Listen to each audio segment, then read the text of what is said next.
Well, thank you. I think I might stop now, actually. It's going so well. So, good morning, everybody. Are we up for the fight? Yes. Do we want to see the back of this lousy Labour government? Yes. Do we want to see the back of this lousy Labour Chancellor? Reeves? Yes. Do we want me to be Chancellor? Yes. Oh, well, thank you for the last one. I'm pleased about that. Look, we know that this country is crying out for change. It's had enough of a Labour Party and a Chancellor that have done little but break their word time after time after time. This was a party that went into the last general election and promised not to put up taxes left, right and centre, and yet within a short period of a few months, they had done precisely that, with the consequence that they destroyed growth and businesses in our country. They said to the farmers, they looked the president of the NFU in the eye and said, you can trust us when it comes to farming and the farm tax. And they broke their word within a matter of months.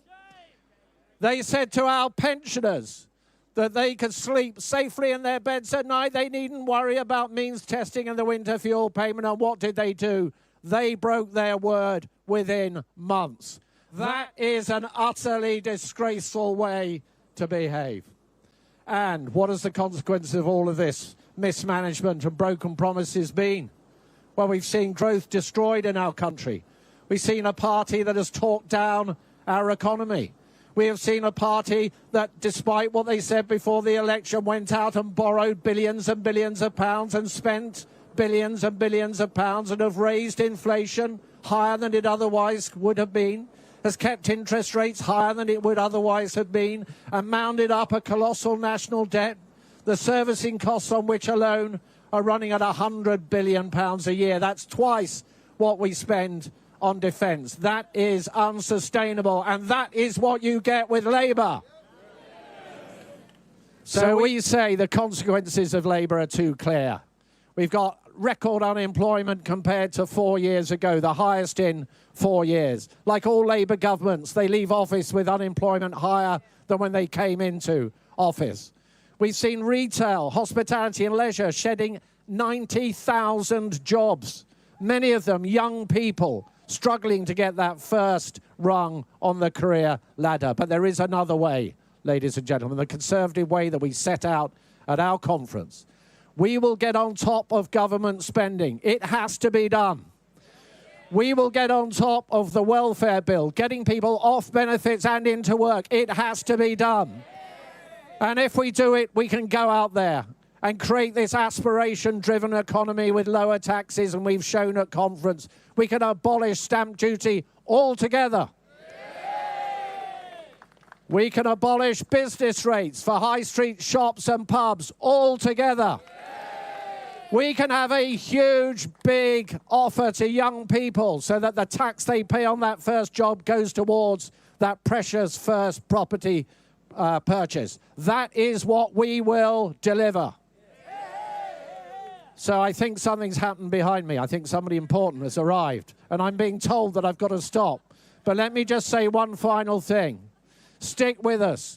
There is a better way. It is a Conservative way. And if this Chancellor breaks yet more promises in her budget at the end of next month, she should resign and go.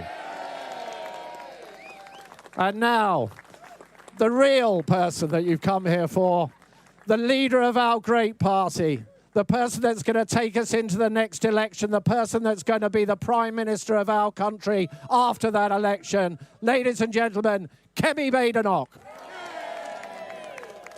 Thank you, Mel. Our next Chancellor, everybody, Mel Stride. He has just given a great speech. We all know what we're here to talk about today. We're here to talk about Rachel Reeves. Yeah. Hands up if you believed Rachel Reeves when she said she wasn't going to put a tax on working people. No.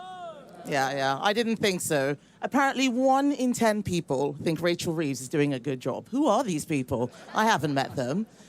She promised not to put a tax on working people. Apparently farmers aren't working people. Apparently anyone who has a job isn't a working person because they put up the jobs tax, and look at what's happened. Unemployment has risen every single month since Labour came into office. It is what Labour does. Ducks quack, cows moo, Labour puts up taxes. We need to get spending under control. That is the only way we're going to get the economy back on track. Control spending. We've offered to help Labour, but they haven't taken our offer of help. Instead, they're making more and more of a mess. Just this morning, we've seen the news. Rachel Reeves apparently has broken a law, just like Angela Rayner before her and Louise Haigh before her. All we see is the Labour cabinet making mistakes, breaking laws. If the Chancellor can't even get it on top of her own paperwork, how's she going to get on top of the country's paperwork? So that is why our message is simple. If she puts up tax, give Reeves the axe. That last budget was a disaster. And after that, she said she wasn't coming back for more. And what have we been hearing all summer? Rises in property taxes, increases in income taxes. They want to tax our homes. They want to tax our pensions. They want to tax our savings. Tax, tax, tax, tax. Enough is enough. If she puts up tax, give Reeves the axe. If you want more of something, you don't tax it. It is a very simple principle. She put taxes on jobs, jobs disappeared. They tax farmers, farmers are closing down. They tax businesses. They're taxing everything. They're taxing education. We're seeing schools close down because they can't afford Labour's taxes. Someone needs to get a grip on it. So Keir Starmer, you need to make sure that your Chancellor gets a grip. If she cannot get a grip on controlling spending, then you need to sack her. Enough is enough. But there is an alternative. There is an alternative, ladies and gentlemen, and that alternative is us. We have a plan. Mel and I have identified £47 billion of savings. We've identified enough savings that will allow us to make sure that we can scrap stamp duty, one of the worst taxes we have ever seen. It is a tax on aspiration. It is a tax on having a family. It's a tax on growing a family. It's a tax on downsizing. We need to get our housing market moving again. That's why stamp duty is our flagship policy. And Rachel, we're very happy for you to steal this policy. We're very happy for you to scrap business rates, just like Mel described, put it in the budget. Let's have a budget of good news this November, not another budget of bad news. And we are able to do this because of our golden economic rule. We need to make sure that we leave an inheritance for our children, for our grandchildren. That means that everything we spend, half of it has to go down to paying down the deficit, as well as investment. That is what we're going to do. Make sure that at every single step, we are fiscally responsible. We're not just going to be slashing the public services that people need. No, no. We have said we need to start with getting people back into work. Let's cut welfare spending. Let's get many of those people who after COVID just decided to give up. Let's get them back into work. That will grow our economy. What we need right now is growth. Labour has seen a flatlining in growth. It was 0% last month, 0.1% the month before, minus 0.1% the month before. That's terrible. Growth is what is going to solve our problems. We are backing growth. We are backing tax cuts that will create growth. You scrap stamp duty, people build more, people sell more, estate agents make money, builders make money, painters, decorators, John Lewis, next IKEA. Let's get our economy moving again. That is the alternative with Conservatives. Our golden economic rule, finding savings, scrapping stamp duty, scrapping business rates for high streets, and then making sure we get control of spending. So that's my message to Rachel today. I know you've got a lot of problems now with the new issues with being a landlord and messing up your lettings, but no one is interested in your problems. We need you to solve our problems. If she puts up the tax, give Reeves the axe. Thank you. Thank you, everybody. There you go, the Conservatives' dynamic duo, Mel and Kem, doing their thing on the banks of the Thames. Give Reeves the axe if she puts up tax, they're saying, offering to help and give them ideas. Mari, I can't remember the last time a government took advice from the opposition. Probably never. What did you make of that?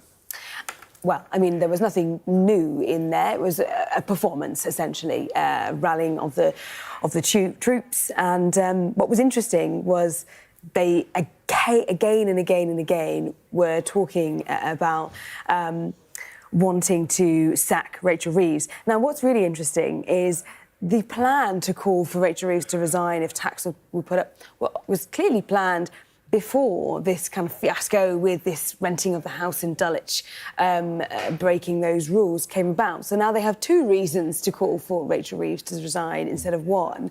And Kemi was basically saying, no one is interested in your problems, we need you to fix our problems. And she's directly addressing Rachel Reeves in that. She directly called on the Prime Minister to sack Rachel Reeves if she puts up tax and breaks manifesto pledges of not putting up income tax, VAT, or a national insurance. But, I mean, the difficulty is, as you were saying, how likely is it that Labour is going to take any advice from them? Well, no, they're going to say it's a bit rich. Hold on a second. It was you that, crashed the economy under the mini-budget. That's the line that they always use. And essentially say they don't really have a leg to stand on when it comes to fiscal credibility. But this is really a performance in trying to find a way to recover some of that credibility, really, as the Tory party, which historically was often trusted on the economy. But clearly they damaged heavily that reputation, and this is part of that repair job. Yeah, a couple of things worth pointing out is that we know the tax burden rose to its highest ever level, more certainly since the war under the Conservatives, remains high, of course, and it's also very easy to make cuts when you're in opposition because you don't have to do it. Nevertheless, you can tell by the strength of feeling. I mean, I'm not sure the renter crowd was quite as vocal as they would have liked. I mean, the weather's decent, so they should have been happy to be out in the sunshine. However, they can make points about the cuts they would like to see, how they would pay for them. We see other parties trying to do that reform for this week with cutting the civil service, but only saving £100 million, which is a very small drop in the ocean. At least the Tories, I guess, from their conference a few weeks ago have spelled out how they would pay for the cuts they want to make. Yeah, they have. And, I mean, there's always a bit of a fudge with these numbers, but from all parties, that is not a Tory thing. Labour was slightly the same in the general election, for instance. But they have said how they would pay for it. They said how they would calculate that all out. And really, it's about giving a bit of red meat to Tory members. So the abolition of stamp duty, that vision of that, and cutting business rates for high street shops, for instance, that is the kind of stuff that really puts a smile on a kind of old-school Tory face. And therefore, they want to make sure that they are keeping those members happy, and is something that, is considered to be a very kind of traditional Tory value. Always making sure that you cut tax and cut red tape. That's kind of the basis, really. Mari, thank you very much indeed. We'll have much more on this and the rest of the day's stories after this break. Don't go away.